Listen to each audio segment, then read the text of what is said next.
सत्साई भगत जी। सत्साई जी, सत्साई। हम बिहार से बोल रहे हैं पवन जी। जी बोलिए। जी सर, हम बोल रहे थे कि भगत जी की जैसे हमारा पास हम नाम लिए थे फर्स्ट लॉकडाउन में। हाँ हम लॉकडाउन में नाम लिए थे, फर्स्ट लॉकडाउन था ना, हाँ। उसी में हम ऑनलाइन नाम लिए थे। अच्छा। उसमें मेरा कुछ खंडित हो गया घर परिवार की वजह से, हम्म। टेंशन की वजह से, कुछ पैसा कौड़ी की वजह से। अच्छा। तो उसमें खंडित हो गया, तो फिर हम 2021 में नाम लिए, हम्म। दिसंबर में। जी। तो अंतिम 21 में लिए हैं। तो उसके बाद मेरा कुछ कर्जा था मेरे ऊपर, और कुछ कर्जा था, टूट नहीं रहा, अभी भी नहीं टूट रहा है। बहुत कोशिश करते हैं फिर भी नहीं, पैसा बचिए नहीं रहा, टूट भी नहीं करता है कर्जा। जी। शंका का संविधान करना था, कहाँ की संविधान होगा। क्या शंका क्या है? शंका है कि मेरे ऊपर कर्ज है। कर्जा तो मेरे ऊपर भी है, बताइए। और टूट है। कर्जा तो हमारे ऊपर भी है भगत जी, कर्जा तो गुरुजी के ऊपर भी है। 27 करोड़ रुपए का कर्जा हरियाणा सरकार ने बरवाला कांड के समय गुरुजी पे लगा रखा है, बताइए। कर्जा किस पे नहीं है? कर्जा तो अनिल अंबानी पे भी है। कर्जा तो हमारे भारत देश के ऊपर भी है, दूसरे देशों का। क्या करें? कर्जा उतारने के लिए नाम लिए थे। नहीं, कर्जा उतारने के लिए नाम नहीं लिए थे, फिर फिर भी थोड़ा टेंशन में रहते हैं। तो टेंशन तो रहेगी, जब कर्जा होगा तो टेंशन तो सबको होगा, मुझे भी टेंशन रहता है। कर्जा है तो टेंशन रहेगा। अब टेंशन कम होगा परमात्मा की भक्ति से, कर्जा धीरे धीरे उतरेगा परमात्मा की भक्ति से, भक्ति बनेगी मर्यादा में रहने से, और मर्यादा बनेगी सतलोक आश्रम मैनेजमेंट हरियाणा का साथ छोड़ने से और साध संगति से जुड़ने से। नहीं, तो तो बताइए। मेरे पास भगत जी आए थे पटना से, दो ठो, तो वही आपके बारे में बोल रहा था कि ऐसी ऐसी बात है। परसों आए थे, हाँ तो बोले। हम बोले ठीक है, हम पवन भगत जी से बात करेंगे। अगर ऐसा होगा तो जहाँ शंका का समाधान होगा, जहाँ दुख दूर होगा, वहाँ हम जाएंगे। जहाँ दुख होगा वहाँ थोड़ी जाएंगे। दुख तो दूर हो जाएगा, कोई बड़ी बात नहीं है, परमात्मा दुख दूर करने ही आते हैं। लेकिन दुख दूर तब होगा जब हम मर्यादाओं में आएंगे, पहले वालों की कुसंगति को छोड़ेंगे, साध संगति से जुड़ेंगे, परमात्मा से क्षमा याचना करेंगे जाने अनजाने की गलतियों की। आगे से उनको पात्रों को ज्योति पाठ और दान का पैसा नहीं देंगे, मर्यादा में रह के भक्ति करेंगे। कितनी बार ज्योति का पैसा जमा किया। हाँ, जितनी बार भी किया तो उसकी सजा तो मिलेगी ना, उसी की तो सजा भोग रहे हो आप। ऐसे भी दान उन तो करते हैं, कहाँ करते हो दान? जहाँ पे वो क्या कहते हैं, वो नामदान केंद्र होता है, वहाँ जाते हैं, इतवार को सत्संग होता है, उसमें अच्छा, तो वहां पे आप किसको दान करते हो? दान पेटी में डालते हैं। ओ, दान पेटी में डालने के लिए कब कहा गुरुजी ने? गुरु बिन माला फेरते, गुरु बिन देते दान, गुरु बिन दोनों बेकार है, चाहे पूछो वेद पुराण है। सत्संग नहीं सुने? दान किसको किया जाता है? गुरु को, सतगुरु को। तो वहां आपके सतगुरु बैठे हैं, दान पेटी में गुरुजी बैठे हैं। बताइए फिर क्या मिलेगा? वो पत्र को दान करोगे तो दुख मिलेगा, परेशानी मिलेगी, सिर पे कर्जा हो जाएगा, मौत हो जाएगा।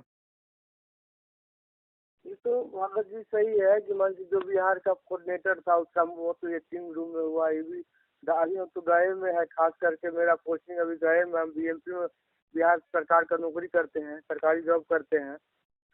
अभी तो बताइए। तत्काल सरकार हम गए में है, अभी गए थाना पर, जहाँ पे मेरा नामदान सेंटर है, उससे थोड़ा 1 आध किलोमीटर के अंतर में है। जब बिहार का स्टेट कोऑर्डिनेटर राजदेव बाबू का ऐसा अकाल मौत हार्ट अटैक से हुआ, जी। तो बताइए, हम राजदेव बाबू के द्वारा खोला गया नामदान केंद्र फर्जी आश्रमों में दान करने से तुम्हें कहाँ लाभ मिलेगा?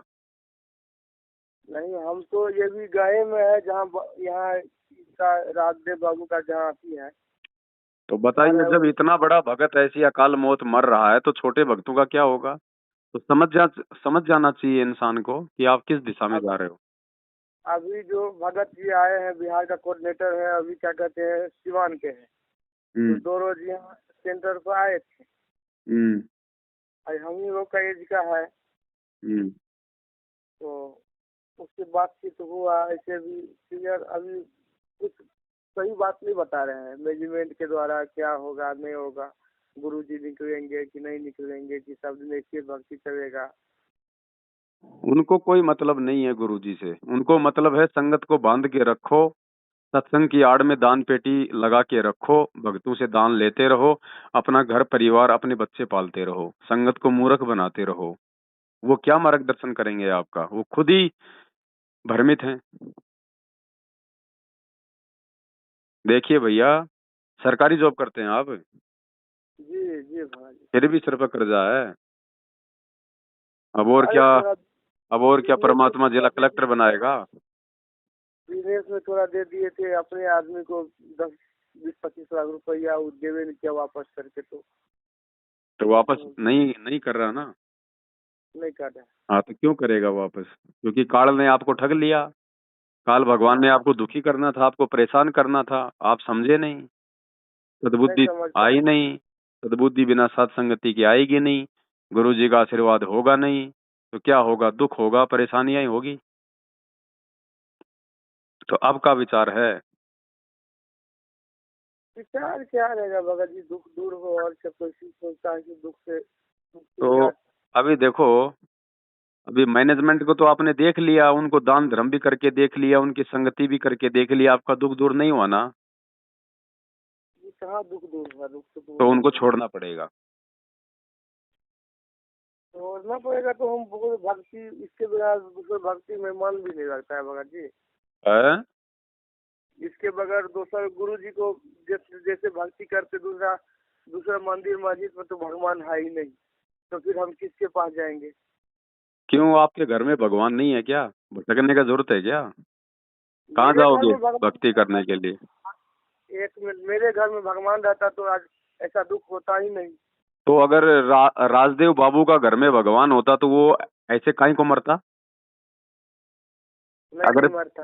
अगर बिहार का इतना बड़ा भगत के आश्रम में घर में नामदान पे भगवान होता, तो बिहार का स्टेट कोऑर्डिनेटर बाथरूम में बैठा बैठा लेटरिंग करते करते क्यों मरता? उसकी आत्मा मल द्वार से क्यों निकलती? नरक में क्यों जाता? ये तो भी तो हम ये ये बात हम पूछे भगत जी से, क्या जो नामदान सेंटर में पहले रहते तो उसको हटा दिया गया, दूसरा हम्म। भगत जी यहाँ पे आए हैं, तो उनसे हम फोन, पुरनका भगत जी से ये बात पूछे हम्म। कि आप ही बताइए, हमको तो जानकारी नहीं था, सुने हैं भगत जी तो पैखाना में ही मर गए। कहता है कि हाँ मर गए। हम कहे जब इतना बड़ा भगत है तो पैखाना में कैसे मर गए। आप आरती करते लेकिन हैं? जी सुबह शाम दोपहर करते हैं, नित्य नियम करते हैं, कहाँ पे करते हैं? जहाँ रहते हैं वही करते हैं। तो अभी तो आप बोले जहाँ हम रहते हैं वहां पे भगवान है ही नहीं, तो फिर आरती काहे करते हो भाई? इसको इसको तो भगवान मानते हैं, गुरु जी को इसका तो करेंगे ना। अरे तो जब तुम कह रहे हो हमारे घर में भगवान है ही नहीं, हमारे घर में भगवान होते हमको दुख नहीं होता, तो आरती काहे को कर रहे हो फिर? जब तुम्हारे घर में भगवान ही नहीं है तो फिर क्या दीवारों के सामने आरती करते हो? गुरु जी के फोटो के सामने करते हैं। अरे, जब गुरुजी घर में नहीं है तो फोटो क्या काम करेगा गुरुजी का? गुरु जी है कैसे नहीं, नूर का शरीर है तो गुरु जी तो करेंगे गुरुजी ना। है तो फिर वो फर्जी आश्रमों में जाने का क्या जरूरत है फिर तुम्हें? जब गुरुजी ऑलरेडी तुम्हारा घर में है तो उन फर्जी जगहों पे जाने का क्या फायदा? उधर काहे जाते हो फिर? हमको ये बात का पता नहीं ना था भगत जी, मान के फर्जी आश्रम है कि पैसा का ये ऐसे सेवा अति गलत करता है, तो मन के वहाँ से पुण्य नहीं होगा, जो हम भक्ति करेंगे वो भी नाश हो जाएगा। तो अब का विचार है? विचार क्या है, भक्ति अच्छा से, और क्या, हमको दूसरा तो चीज से क्या लेना देना है, भक्ति से लेना देना है, दुनिया में मुक्त होना है। तो भक्ति से लेना देना है तो उनको छोड़ना पड़ेगा। उस पार्टी को छोड़ना। छोड़ना पड़ेगा जो काल भगवान का पार्टी है, मैनेजमेंट वाला। वरना भैया तुम्हारा कर्जा बढ़ता जाएगा, लोग तुम्हारी चुटिया पकड़ पकड़ के हिलाएंगे आने वाले समय में, क्योंकि मर्यादा है नहीं। बगैर मर्यादा की भक्ति बनेगी नहीं, तुम उल्टा परेशानियों में आओगे। एक दिन ऐसा आएगा फिर तुम गुरुजी को छोड़ जाओगे। अब बताओ तुम्हें क्या करना है। हम गुरुजी को कैसे छोड़ सकते? गुरुजी को नहीं छोड़ सकते तो आपको मैनेजमेंट को छोड़ना पड़ेगा, एक को तो छोड़ना पड़ेगा भैया।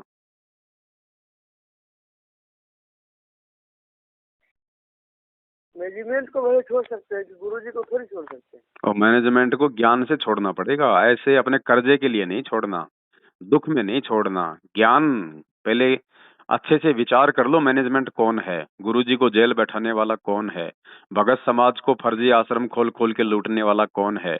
आज भगत समाज अकाल मौत मर रहा है तो उसके पीछे मर्यादा तोड़वाने में जिम्मेदार कौन है।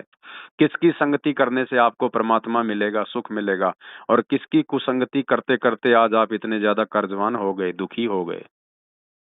पहले विचार करो। अगर मन में जरा सा भी मैनेजमेंट के प्रति तुम्हारे मन में अगर कोई ये भाव रहा कि बाद में फिर चला जाऊंगा, एक बार थोड़ा शांति मिल जाए फिर वापस चला जाऊंगा, तो परमात्मा तुम्हें शांति देगा ही नहीं, क्योंकि वो अंतर्यामी है, उसको पता है कि आगे चल के फिर ये काल के जाल में फंसेगा। इसलिए जब तक गुरुजी जेल से बाहर नहीं आ जाते हैं तब तक के लिए यदि तुम परमात्मा को विश्वास दिला सको कि परमेश्वर जब तक आप हिसार जेल से बाहर आश्रम में नहीं आ जाएंगे तब तक हम किसी भी फर्जी आश्रम में, मैनेजमेंट का किसी भी फर्जी नामदान केंद्र पे, उनका किसी भी कोऑर्डिनेटर से, नामदान वाले से हमारा किसी प्रकार का कोई संबंध नहीं रहेगा। हम केवल विश्वास के साथ मर्यादाओं में रह के आपको अपने घर पे मान के हम भक्ति करेंगे और साथ संगति से हम जुड़े रहेंगे। अच्छे भले बुरे की जानकारी हमको मिलती रहेगी तो हम मर्यादा तोड़ने से बचेंगे, और किसी भी कुपात्र को हम ज्योति पाठ और दान का पैसा नहीं देंगे आपके अलावा, जब तक आप नहीं आ जाएंगे। तब तो भैया परमात्मा तुम्हें थोड़ा बहुत कछु राहत दे सकत है, अन्यथा ये कर्जा तो बढ़ता ही चला जाएगा। कर्जा तो बढ़ ही रहा है। हाँ, अभी कर्जा बढ़ रहा है, कल को शरीर में कष्ट बढ़ेगा, फिर क्या करोगे। शरीर में तो कष्ट, सुबह सुबह गिर गए, गोड़ टूट गया। गिर गए ना सुबह सुबह, सुबह सुबह गिर गए, गोड़ मचक हो गया। अभी कछु टूटा नहीं, कल को टूट भी सकता है।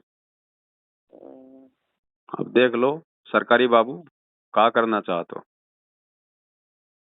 ऐसे भगत जी एक बात बता रहे थे, जैसे क्या जो हम सरकारी जॉब में है लेकिन हम रसोईया में खाना बनाते हैं, सबसे बड़ा चीज है, पहला चीज है। तो इसमें होता है क्या, फर्स्ट नाम लिए थे तो सेकंड नाम में हमको बड़ी कष्ट हुआ, तो पूछा गया कहाँ कहाँ फोन किया गया, दूसर का नाम जल्दी दे नहीं रहा था। तो हम बोले देखिए हमारा मजबूरी है खाना बनाना यहाँ फोर्स है, सरकारी कर्मचारी है, उसका हम सबसे छोटा कर्मचारी है। तो हमारा तो उसका सबका बात सुनना पड़ता है, ये क्या खाएगा, उसके लिए हमको मीट मछली भी बनाना पड़ता है। तो ये बात हम कि अभी इसका शंका का समाधान हमको करने के लिए गुरुजी से भी तो बात नहीं हो सकता है, मिल भी नहीं सकते हैं। सबसे पहले इसका समाधान हमको करना था कि हमको मीट मछली बनाना पड़ता है। देखो भैया बात ऐसी है, ये मानव जन्म परमात्मा ने भक्ति करने के लिए दिया है, और नाम दीक्षा देते समय अगर आपने ध्यान से सुना हो तो गुरुजी ने कहा होगा कि भाई ना तो हमने कोई गलत काम करना है और ना किसी गलत काम में हमने सहयोग करना है, दोनों ही महापाप के भागी हैं। आप चाहे सरकारी नौकरी में हैं, चाहे प्राइवेट नौकरी में हैं, चाहे सेना में हैं, चाहे पुलिस में हैं, आप नॉन वेज नहीं बना सकते, आप नॉन वेज लाके भी नहीं दे सकते, आप हाथ भी नहीं लगा सकते नॉन वेज को, भले ही आपको नौकरी क्यों ना छोड़नी पड़े। अब ये ज्ञान के ऊपर निर्भर करेगा कि आप इस डिसीजन पे कितना खरा उतरते हैं। आखिर नौकरी छोड़ेंगे तो फिर हम जाएंगे कहाँ? फिर भगवान पे विश्वास करना पड़ेगा, फिर परमात्मा पे विश्वास करना पड़ेगा। यदि आप अपनी भक्ति के लिए, अपने आत्म कल्याण के लिए, अपने गुरुदेव को प्रसन्न करने के लिए यदि आप उस कुकर्म को छोड़ोगे तो आपका गुरुजी चुपचाप थोड़ी बैठेगा। क्या उस बाप को नहीं पता कि मेरे बच्चे के साथ में क्या दिक्कत है, क्या संकट है, रोजी रोटी की समस्या है? जिस भगवान ने करने के लिए भजन दिया है, क्या वो अपने बच्चे को खाने के लिए भोजन नहीं देगा? अब ये आपके विश्वास के ऊपर निर्भर करेगा। कहे कबीर सुनो भाई साधो, मैं तो हूं विश्वास में। भाई जब तक आप उस कुकर्म को नहीं छोड़ोगे, आपके बच्चे को मार के कोई कहे कि लाओ इसको बना दो, बना दोगे? जब सजना कसाई को अति मिल सकता है तो हमको क्या नहीं मिल सकता? ये सदना कसाई वाला टाइम नहीं है, ये मोक्ष का टाइम है, मोक्ष युग है ये। उस समय की बातों को छोड़ दो कि सदना कसाई को 100 बकरे काटने का आदेश दे दिया। आज दिया है क्या आदेश?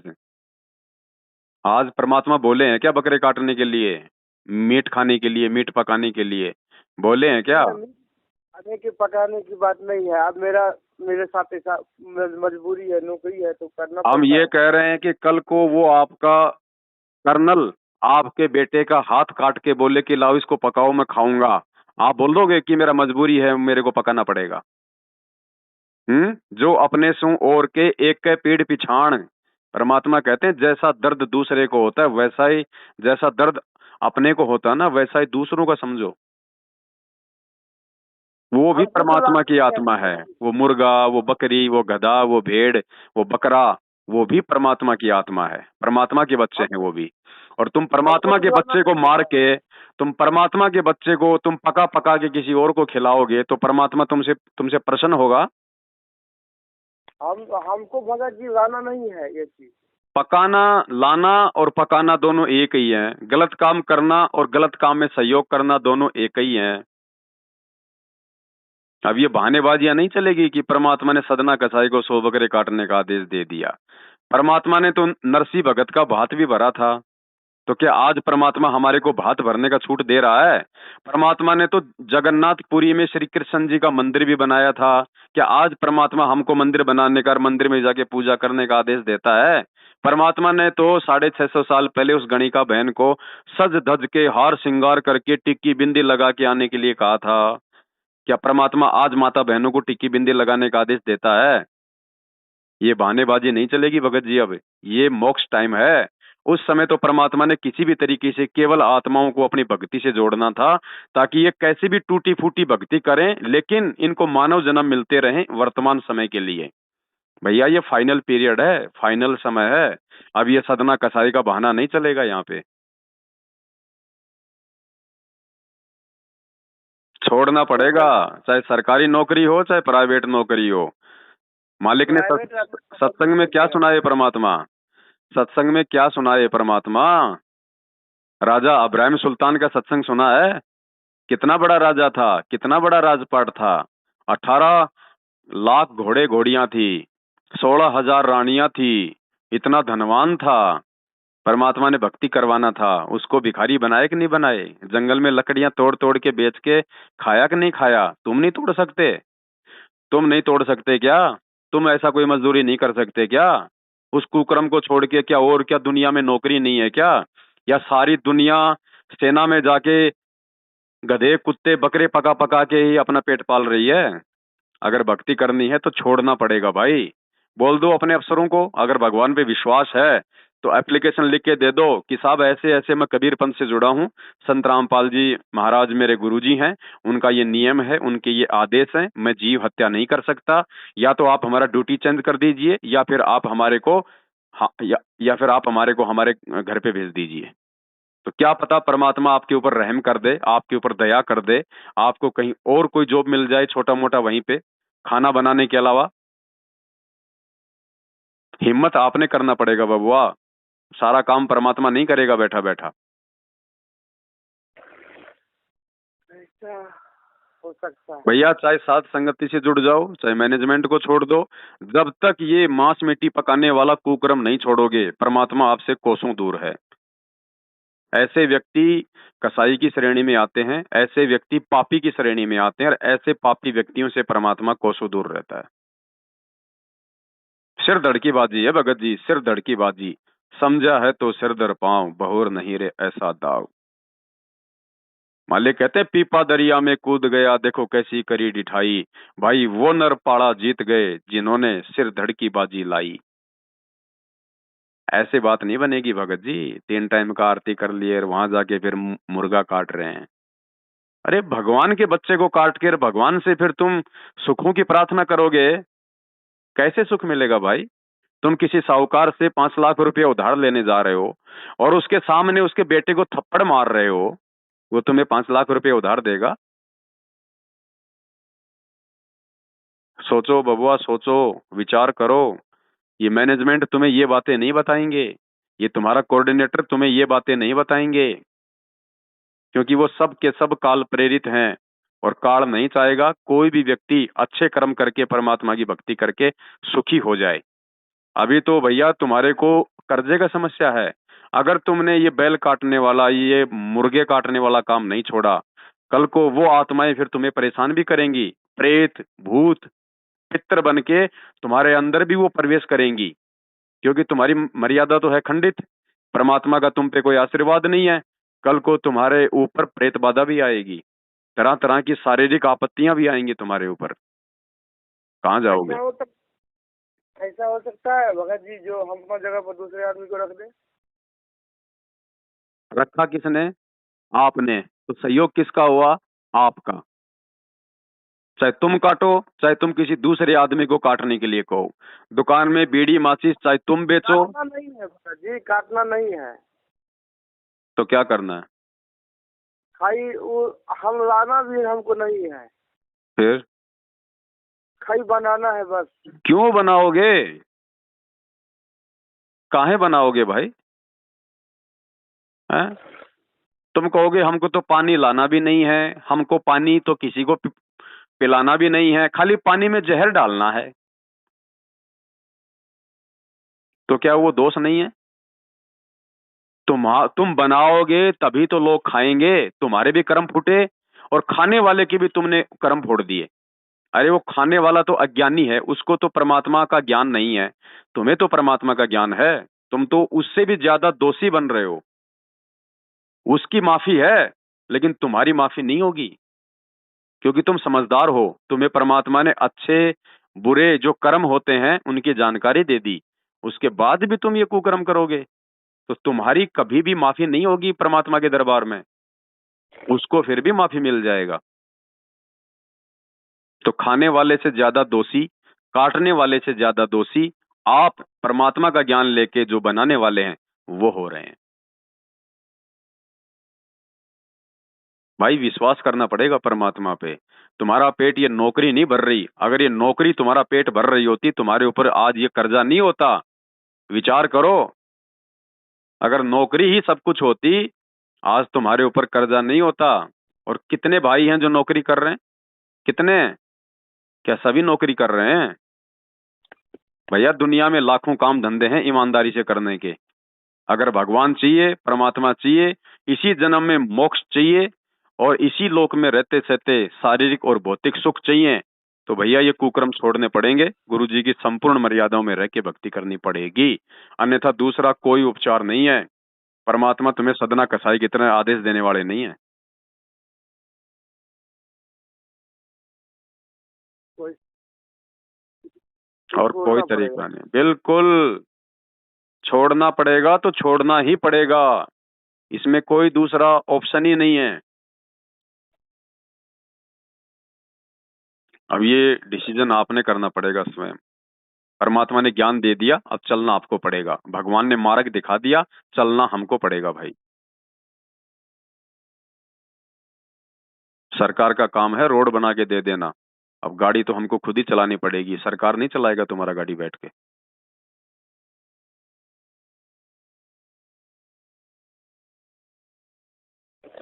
ठीक है भगत जी। ठीक है भगत जी, सत्ता है। सत साहेब, जय हो बंदी छोड़ की।